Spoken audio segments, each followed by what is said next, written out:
Vitamins द्यायला सांगतात त्याची किती गरज आहे? हां, तुम्ही म्हणाल की हा सगळ्यालाच विरोध करतोय. का सांगतो? नाही, एक मिनिट. आपल्याकडे निदान 1.5 किलो विटामिन्सच्या गोळ्या आहेत घरी. डॉक्टरांनी सांगितलं द्या. हां, सांगतो. मी खरं सांगू का, तो जो नाही अजिबात नाही. मी कुणाला हे अलाव नाही करणार. ज्याचा त्याचा फ्रीडम आहे, ज्याचं त्याचं फ्रीडम आहे. मी हे म्हणतोय ना की तुम्ही मला मास्क घालायला लावायचा नाही कुणी आणि काढायला लावायचा नाही, तो त्याचा विषय.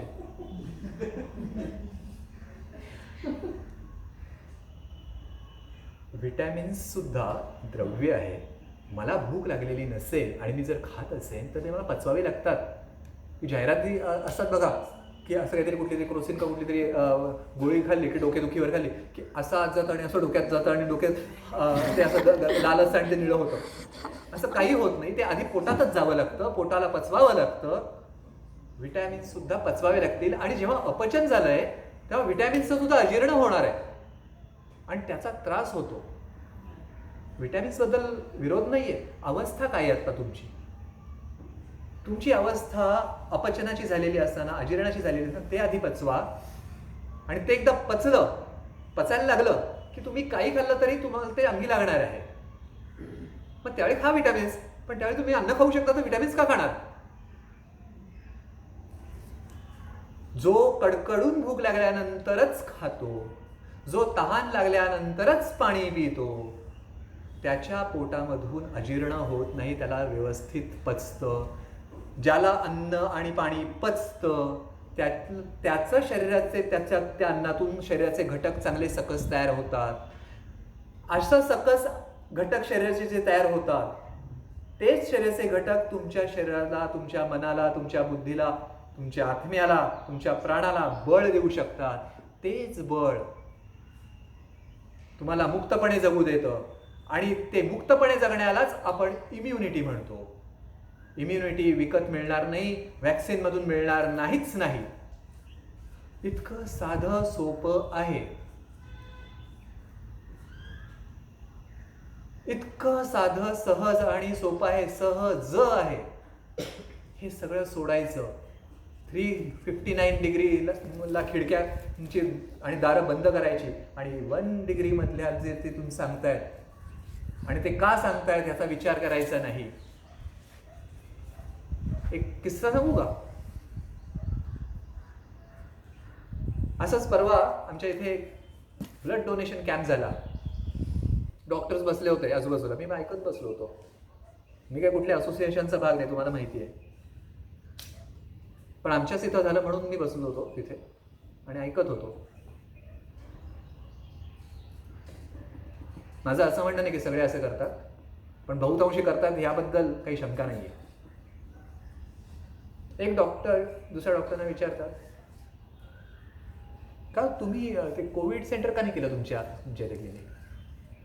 तर अरे मी मागच्या वर्षी केला होता प्रयत्न, सगळं सेट पण झालं होतं, एक हॉस्पिटल पण घेतलं होतं, बिल्डिंग अख्खी चालवायला, सगळं डील वगैरे फायनल जवळपास झालं होतं, 50-50 शेअरिंग वगैरे सगळं. पण अनफॉर्च्युनेटली लाटच गेली.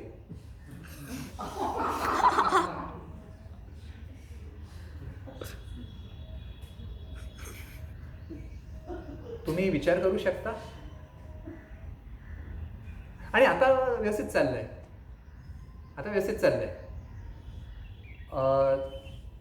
सध्या 2.5-3 लाखाचं मी डिस्ट्रीब्युशन करतो रोज. म्हणजे काय? म्हणजे कसं आहे की डॉक्टर्सकडे लोक जातात त्रास होतोय म्हणून. मग डॉक्टर्स त्यांना म्हणतात कोविड टेस्ट कर. कोविड टेस्ट पॉझिटिव्ह जर आली तर त्याची इन्फॉर्मेशन दादा, भाऊ यांच्या ऑफिसला द्यायची. मग भाऊंच्या ऑफिसमधून तो सगळा डेटा, तो व्यवस्थित सगळा रेकॉर्ड तयार करतो आणि तो संध्याकाळी किट पोचवतो घरी, ज्यामध्ये ते इकोस्प्रिन आणि हे बाकीच्या गोष्टी असतात. मी त्याच्याबद्दल बोललो की नाही मला आठवत नाही, पण ते बोलेन थोडीशी परत त्याला एक हे करेन. सगळ्या डोलो बिलो काय जे काय असतं ते तो मुलगा पाठवतो आणि त्याच्यानंतर 2 का 4 दिवस तो फोनवर सकाळ संध्याकाळ फॉलोअप घेतो की ऑक्सिजन किती आहे आणि टेम्परेचर किती आहे आणि बाकी कसं आहे, ओके ना. आणि पॉझिटिव्ह केसेस ते किट दिल्यामुळे ते किट का देता आलं, कारण पॉझिटिव्ह केसची इन्फॉर्मेशन मिळाली. ही इन्फॉर्मेशन त्या डॉक्टरने दिली म्हणून आम्ही त्याला ॲज अ थँक्यू नोट 1000 रुपयाचं पाकिट देतो. आणि चांगलं चाललंय. काही काही जण 3-4 लाख रुपये कमवतात महिन्याला.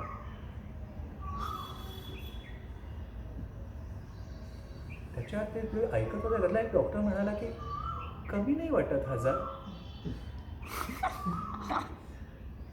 मला हे नाही समजत आहे की हे कशाचे बनलेले आहेत. हे कशाचे बनलेले आहेत ही मंडळी.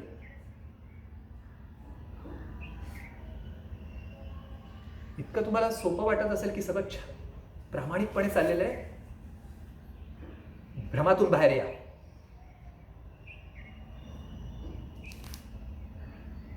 अशा अर्थाने मी आत्मनिर्भर व्हा म्हणेन की डोळे उघडा, स्वतःच निर्णय घ्या सगळ्या बाबतीत.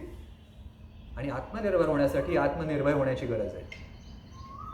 घाबरलेला माणूस आत्मनिर्भर कसा होईल? आणि भीती कशी जाईल? ज्ञानाने जाईल.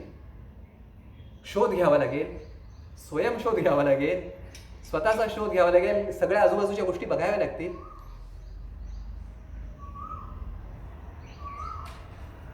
ज्याला खायला घातलं जातं त्याच्या शरीरात आतून जिभेवरपर्यंत एक थर येतो अजीर्णाचा. हे मी काल परवा सांगितलं. त्याच्यानंतर त्याला भुकेची जाणीव कळत नाही, चव कळत नाही, काय करतोय काय नाही कळत नाही आणि कशातच रस राहत नाही. म्हणून त्याला चविष्ट करण्यासाठी स्पायसी गोड गोड छान छान छान छान करून तसलेच पदार्थ खाते ते पोरगं. म्हणजे काय? जंक खातो. आणि जंक खातो आणि जंक होतो. तो जंक आहे. अशा मंडळींना कुठल्याही हवेच्या कुठल्याही वातावरणातल्या फरकामध्ये त्रास नाही होणार का? आणि त्या त्रासावर तुम्ही काय करता? दाबता. मग ते अजून वाढतं. मग स्वरूप भयंकर होतं. मग ॲडमिट होता. मग ऑक्सिजन आणि मग व्हेंटिलेटर आणि मग वैकुंठ आणि मग पुनर्जन्म. हॉस्पिटलचा डॉक्टरांचा किस्सा सांगितला, पण इव्हन आयुर्वेदिक डॉक्टर सुद्धा सध्या पॅकेजेस विकतात, कोविड पॅकेजेस. म्हणजे तुम्ही कॉमन एक गंमत सांगतो. थिअरीच्या आधारावर मगाशी बोलला. नाही एक गंमत सांगतो. हा मी समजा मोदींबद्दल बोललो तर हा अँटी मोदी असणार आहे. मी समजा डॉक्टरांबद्दल बोललो तर हा प्रो आयुर्वेद आहे. मी प्रो आयुर्वेद नाही, मी अँटी वॅक्सर नाही आहे, काही नाही आहे. मी सरळ सगळ्या गोष्टी समोर आणतोय. आयुर्वेदिक मंडळी तर एक नंबरची डांबरट आहेत. त्यांनी तर आयुष्यात आयुर्वेदाचा आ पण वाचला नाही. त्याच किस्सा, त्याच ठिकाणचा, त्याच डॉक्टर मधला चर्चेतला एक विषय. नाही रे, ते यावेळी मी ते हे ठरवलंय, हे चांगलं चाललंय माझं म्हणणार. ते बघितलं सगळं. ते कोविड सेंटर करायचं म्हणजे ते फार कटकटी आहेत रे. ते 25,000 नर्स मागते आणि तो 20-25,000 त्या डॉक्टरला द्यावे लागतात. हे BMS वाले. आणि बाकी जे स्पेशलाइज आहेत ना कन्सल्टंट, ते सगळे ग्रुपनी येतात. त्यांना 6 लाखाचं पॅकेज द्यावं लागतं. तेवढे पेशंट आले पाहिजेत ना, आणि ते सगळं जमलं पाहिजे ना.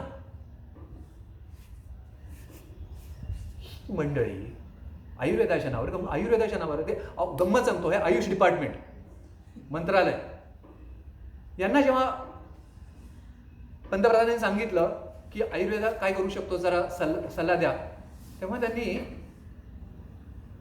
हे नाही सांगितलं की रोगस्तु दोष वैषम्यम दोष साम्यम आरोग्यता. इक्विलिब्रियम जर गेलं, हार्मनी जर गेली तर डिसहार्मनीलाच आजार म्हणायचा असतो आणि जी हार्मनी असते ते स्वास्थ्य आहे. हे नाही सांगितलं. आणि बघतो आणि औषधं काढतो जी कोरोनाला मारतील, आणि त्यांनी ते काढे आणि ते वेगळी रसऔषधं आणि सगळी ही सुचवली का? ते आम्हाला सांगू नका. तुम्हाला कोरोना व्हायरसला मारणारं तुमच्याकडे औषध आहे का सांगा. असं जेव्हा टास्क फोर्स म्हणतं त्यांना, तेव्हा हा शोधून काढतो आणि देतो. फसले ते. कारण आयुर्वेदात काय निसर्गात असा कन्सेप्टच नाही आहे, एकाला मार त्याला मार ह्याला मार त्याला मार. मारणं तेव्हा जेव्हा ते माझ्यासाठी अन्न आहे आणि मला भूक आहे. मग विचार नाहीये तो शाकाहार आहे का मांसाहार आहे, असला विचार नाही. आयुर्वेदामध्ये जितका मांसाहार सांगितलाय ना कुठंच नाही. आज परिस्थिती वाईट अशी आहे की तुम्ही फक्त गायींवरती, गाय बफेलो जे काय असेल ते, मेंढी किंवा बकरा, कोंबडी आणि काय जास्तीत जास्त मासे, नाही डुक्कर, या 4च गोष्टींवरती सगळा भर आहे तुमचा. आणि त्यामुळे तेवढीच प्रजाती वाढली पाहिजे. त्यामुळे बाकी सगळी जी डायव्हर्सिटी आहे ना ती इम्बॅलन्स मध्ये गेलेली आहे. आमचे पूर्वज जंगलात जाऊन शिकार करायचे, घोरपडीपासून, सरड्यापासून, हत्तीपासून, गाई बैल, सर्व प्रकारच्या गोष्टी आम्ही खात होतो. आणि खाणं हे नैसर्गिक आहे. पण आम्ही आता काय करतो, बेस्ट आहार मांसाहार सांगितलाय. कारण सिद्धांतच आहे समान आणि समानाची वृद्धी. Mammals are the nearest thing to us, कळते का? म्हणून बोकड सगळ्यात श्रेष्ठ सांगितले आपल्यासाठी, कारण त्याचं फार जगणं आपल्यासारखं आहे. मेंढ्यापेक्षाही. मेंढ्या तर खाली मान घालून जगतो आणि तेच जगायला सुचवतायत आत्ताचे एलिट्स आपल्याला. आता हा सगळा विचारू नका, ताठ मानेने जगू नका, स्वतःचे निर्णय घेऊ नका, काय खायचं काय नाही. पण तो विषय वेगळा मोठा आहे, आहारावरती बोलण्यासारखं. पण आयुर्वेदिक मंडळी बोलत नाहीत. आयुर्वेदिक मंडळी शाकाहार करा म्हणतात. का घाबरतात? कारण जर मी मांसाहार करा असं जर सांगितलं तर खूप सारे लोक ऐकणार पळून जातील माझ्याकडून. कारण त्यांची श्रद्धा त्यात राहिलेली नाहीये. त्यांची धारणा जी आहे, श्रद्धा नाही, धारणा जी आहे ती शाकाहाराला आता चिकटलेली आहे. मग माझी संख्या इथे समोर मोठी झाली पाहिजे. कारण ज्याचा फॉलोअर ग्रुप मोठा तो मोठा सद्गुरू, असं आहे ना. मग तो सांभाळून बोलतो, सभ्य बोलतो. आयुषने जे उद्योग केले हे न सांगता आणि ठराविक काढे काम करतील म्हणून सांगितलं, ठराविक ही औषधी घ्या म्हणून सांगितलं. याच्याऐवजी एवढं जर सांगितलं असतं की कडकडून भूक लागल्यावरच खा, तहान लागल्यावरच पाणी प्या, बाकी काही करू नका, विश्रांती घ्या, काही होणार नव्हतं. काही त्रास झाला नसता कुणालाही. अख्ख्या जगाला सांगण्यासारखी गोष्ट होती. आज आयुर्वेदाचे दिवस खरंच सोन्याचे झाले असते जगभरात जर हा सल्ला दिला असता. अवघड होता का? नाही. काय सांगितलं? काढे घ्या. त्या काढ्यांचा अतिरेक करून च्यवनप्राश घ्या. याने लोकांचे घसे गडबडले, रक्त पडायला लागलं, नको ते उष्णतेचे त्रास झाले. अहो त्यांना पुन्हा कफच झालेला नाही त्यांना सुद्धा प्रोफॅलेक्टिक नावाने तुम्ही देताय. लक्षात आहे का? म्हणजे हे पारडं व्यवस्थित होतं तर असं जड केलं तुम्ही औषधांनी, नको त्या उपचारांनी.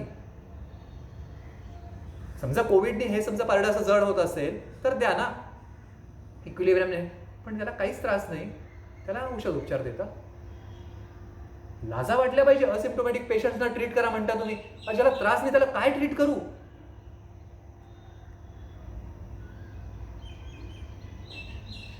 मला आजपर्यंत गंमत वाटते की काही आयुर्वेदिक मंडळी, आयुर्वेदामध्ये सुद्धा व्हॅक्सिनचा विचार आहे असं म्हणतात. कुठे मला सापडलं नाहीये, शोधून काढावं. का खोटं बोलताय?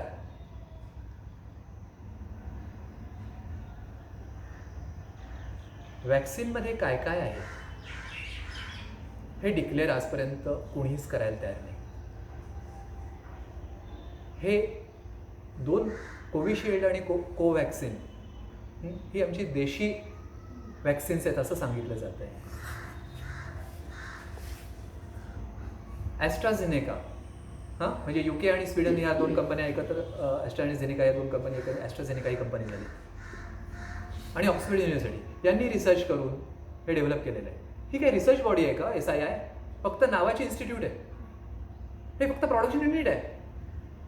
इथं बंद पडलं तर काही फरक पडत नाही, दुसरीकडे काढायचं. शेड बांधायला किती वेळ लागतो?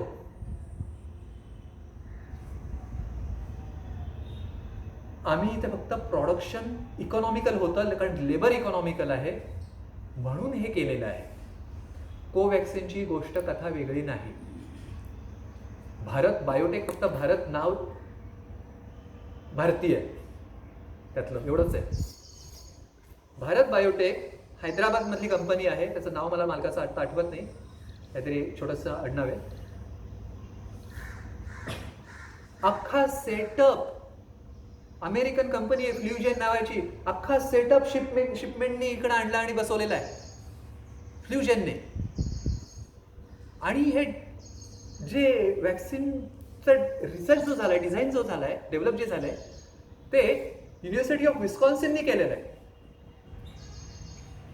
आणि या युनिव्हर्सिटी ऑफ विस्कॉन्सिननी 2009 का काहीतरी या साली बिल अँड मेलिंडा गेट्स कडून $9.5 मिलियन